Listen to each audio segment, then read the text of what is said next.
સુંદર મજાની સવાર છે. તો બહુ સરસ પિક્ચર હતું જયા પ્રદાન જીતેન્દ્રનું, લગભગ એક સરસ એનું આ ગીત છે. મને ફિલ્મો જોવાનો બહુ શોખ છે, રચનાત્મક ફિલ્મો કે જેમાંથી આપણને કંઈક શીખવા મળે. સારા કલાકારોની તમામ ફિલ્મો બહુ નાના હતા ત્યારથી પપ્પા ઘરે VCRમાં અમને બતાવતા.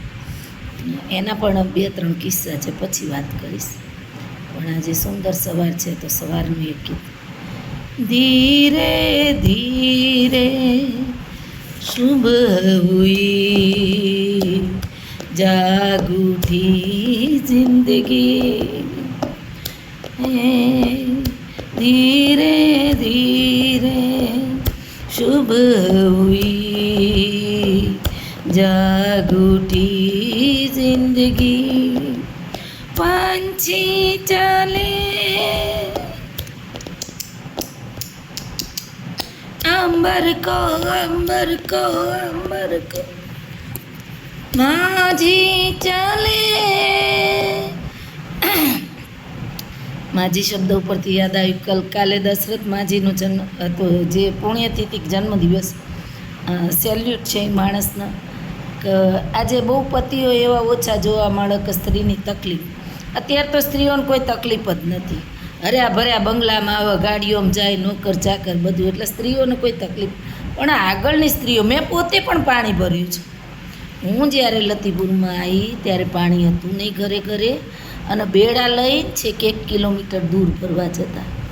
તો એના લીધે તો મેં ઘરની બહાર ઓટલા બનાવરાયા કે ભાઈ કોઈ પણ બાયું પાણી ભરીને આવે ને તો વિસામો ખાવો હોય તો મારા ઓટલે વિસામો ખાતી. તો એ સમયમાં એની પત્ની જાતીથી પહાડ ચડી અને આમ ઉતરી અને બેડું પાણી ભરવા જતી. એ માણસ જોઈ ન શક્યો, એ પોતે 1-2 વાર ગયો એટલે એને તકલીફ સમજાણી. જ્યાં સુધી તમે પોતે જે કોઈ પણ તકલીફ વેઠતા નથી ત્યાં સુધી તમે બીજા કોઈની તકલીફ સમજી નથી શકતા. એટલે કોઈને સલાહ આપીને એ નકામીશ. ખાલી એટલું જ કહેવાનું, ભાઈ મારી જગ્યાએ તારી જાતને મૂકી જો, અને જો એ મૂકી જઈએ અને એને સમજાય તો ઠીક છે. બાકી અત્યારે કોઈને સલાહ આપવી જેવી છે જ નહીં. બધા ગૂગલમાં ફટાક લઈને ટીચ કરે, ફલાણું પૂછી લઈએ, ઢીકણું પૂછી લઈએ, અને પોતાની મરજીના માલિક છે. કોઈ અત્યારે સલાહ લેવામાં કે વડીલોની આજ્ઞાનું પાલન કરવામાં માનતા જ નથી. એટલે વડીલોએ સામે ચાલીને પોતાનું માન ગુમાવવું જ નહીં. જે કરવું હોય કરે, આપણો પ્રશ્ન નથી. દરેકને બધી સમજણ ભગવાને આપી, દરેક માણસને બધી સમજણ. એ જ સમજણ અબ્દુલ કલામમાં હતી, એ જ સમજણ આપણામાં હતી. પણ અબ્દુલ કલામમાં વધારે એ હતી એટલે બને આ વૈજ્ઞાનિક. આપણે થોડા ઘણા એ હતા એટલે આપણે જે તે જગ્યાએ છીએ. અને આ દરેકની પોતાની નૈતિકતાની વાત છે, પોતાની હિંમતની વાત છે, પોતાની માનસિકતાની વાત છે કે મારે શું કરવું. જો અમારે તો આવું થાય, હું સુબહ કરવા બેઠી છું અને આ જેવું થયું. અને દશરથ માજીએ પોતે ખોદી અને કૂવો બનાવ્યો એના માટે. આવા પતિઓને સેલ્યુટ છે મારે. ધીરે ધીરે શુભ હુઈ જાગ ઉઠી જિંદગી, પંછી ચલે अंबर को अंबर को अंबर को, माझी चले सूरज को सूरज को सूरज को, प्रीत का नाम जीवन है मंजिल है प्रीतम की गली. કોઈ પણ વાક્યમાં, કોઈ પણ શબ્દમાં પ્રીત શબ્દ આવે અને એ જો સાર્થક થાય તો કોઈ કામ અધૂરું ના રહે કે અશક્ય ન રહે. મંજિલે પ્રીતમ કી ગલી. પ્રીતમ એટલે કાંઈ પ્રિયતમ નહીં. તમે જે કામ કરી રહ્યા છો ને એનો જે એન્ડ છે એ પ્રીતમ રૂપે વપરાણો છે અહીંયા. એટલે શબ્દો છે ને સમજવા. ડૂબ કે સૂરજ ફિર નિકલા, સારે જહાં કો નૂર મિલા, દિલ કે દ્વારે તુझे પુકારે, एक नई जिंदगी.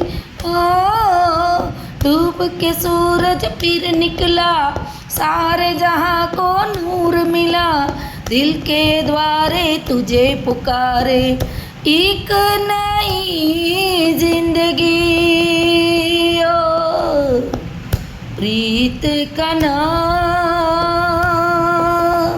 जीवन है मंजिल है प्रीतम की गली धीरे धीरे શુભ હુઈ. હમણાં આજ 38 વર્ષથી મારું ગળું આમનામ અકબંધ હાલે છે સ્કૂલમાં સતત. એ સિવાય હમણાં નવરાત્રિ આવશે એટલે 15-20 દિવસ પહેલાં પ્રેક્ટિસો કરાવીશું. એક એક ગરબો પ્રેક્ટિસમાં 10-10 વાર ગવાશે. તોય ભગવાને આ ગળું અકબંધ રાખ્યું છે અને મને ગીતો ગાવાનો શોખ છે. હું ગાયક પણ છું સારી, પણ ટાઈમ મળતો નથી. ક્યારેક ક્યારેક જો આવી 10 મિનિટ મળી જાય તો હું લઈ લઉં છું. કહેવાય છે કે ઉગતો સૂરજ જેને જોવા મળે ને માણસ ભાગ્યશાળી. ડૂબ કે સૂરજ ફિર નીકળા સારે જહા કો. સૂર્ય વગર ક્યાં નૂર છે? સૂર્યનો ઉગત શું થાય? આપણે ઉઠ્યા જ નહીં ખાટલામાંથી. આમ સૂર્ય જ આપણને ઉઠાડે. તો જેને સૂર્ય જોવા મળે એ માણસ ભાગ્યશાળી છે. રાત્રે ભગવાનને પગે લાગીને જ ઊંઘી જવાનું. એ ભગવાન હવાનો સૂર્ય જોવા દે છે જો ઈચ્છા હોય તો. હા, ઈચ્છા શક્તિ પ્રબળ છે. તમને જે કાંઈ જીવન જીવાડે છે ને તમારી ઈચ્છાઓ જીવાડે છે. જીવન જીવવાની પહેલાં તો ઈચ્છા હોવી જોઈએ, અને હોવી જ જોઈએ. શું કરવાનું ન હોવી જોઈએ. 84 લાખ જન્મ પછી ભગવાને આપણને માણસ અવતાર આપ્યો છે, આપણી ઉપર વિશ્વાસ મૂક્યો છે. તો એ જે તે વસ્તુ નથી, એક એક ક્ષણ આપણી. મેં તો આ 37 વર્ષની નોકરી કરીને મેં 70 વર્ષનું કામ કર્યું છે. મને કોઈ અફસોસ જ નથી. અત્યારે હું રિટાયર થવાની છું 2 મહિના પછી. મને કોઈ અફસોસ નહીં. મેં ઘરથી સ્કૂલ ને સ્કૂલથી ઘર સિવાય કામ કર્યું નથી. એટલે મને સારી ગૃહિણીનો પણ ખિતાબ મળી શકે, મને એનોય કોઈ અફસોસ નહીં. મેં એક સારી પત્ની, તમામ પાસા મેં બહુ સાર્થક રીતે નિભાવ્યા છે મેં. અને મારી મમ્મીના વચનોથી, મારી મમ્મીને મેં એ બધું જોયેલું છે. બહુ નાના હતા ત્યારથી મમ્મીને મેં એવડા મોટા કુટુંબમાં બધું કરતા જોયેલું. મારી મમ્મી અને સાસુની 2 ડિલિવરી સાચવેલી. વિચારો તમે, આખું લશ્કર મારી મમ્મી હાચવતી, અને સુપેરે હાચવતી, હસતા મોઢે હાચવતી. અને આજના દીએ એની વહુની ડિલિવરીઓ હાચવી, એના વહુના છોકરા મોટા કર્યા, બધું અમને બધાને સારા સલાહ. મારી મમ્મીને 100 સલાહ. Mummy miss you. હું આવું છું, હમણાં લઈ જઈશ તને. હો, મમ્મીનો ફોટો રાખ્યો છે અને પપ્પાનો ફોટો રાખ્યો છે. પપ્પાએ મને લગ્ન પછી ભણાવી છે, અને પપ્પાના કારણે હું આટલે છું. તો ડેલી પપ્પાના આવીને પગે લાગવાનું. આ પપ્પા છે. એ સમયમાં મારા પપ્પા કસ્ટમ ઓફિસર હતા. આ મમ્મી છે. મમ્મી